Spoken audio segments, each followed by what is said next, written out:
Today, two officials from the United Nations lashed out at what they call a human rights violation, not in some third world country or dictatorship, but in a major American city, Detroit. The city, which is drowning in $18 billion of debt, is trying to collect $81 million in unpaid water bills, and it's been cutting off the water to delinquent customers. Here's Michelle Miller.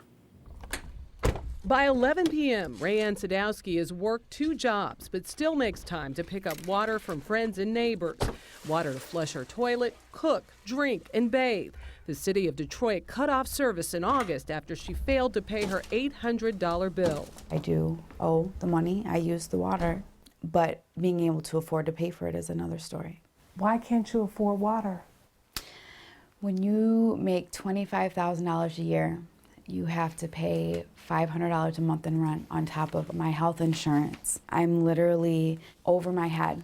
At the end of the day, everybody's got to pay their water bill. Alexis Wiley is the chief of staff to Detroit's mayor, Mike Duggan. People in Detroit are paying higher rates because there's so many people who aren't paying.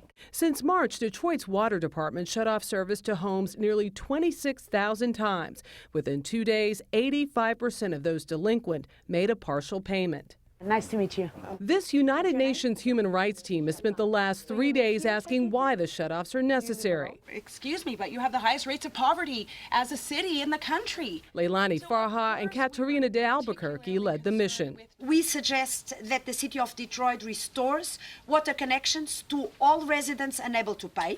The mayor's office admits for years the water department did a poor job of collecting money it was owed. Then the city filed for bankruptcy last summer under the weight of its own creditors, and the department decided to clamp down.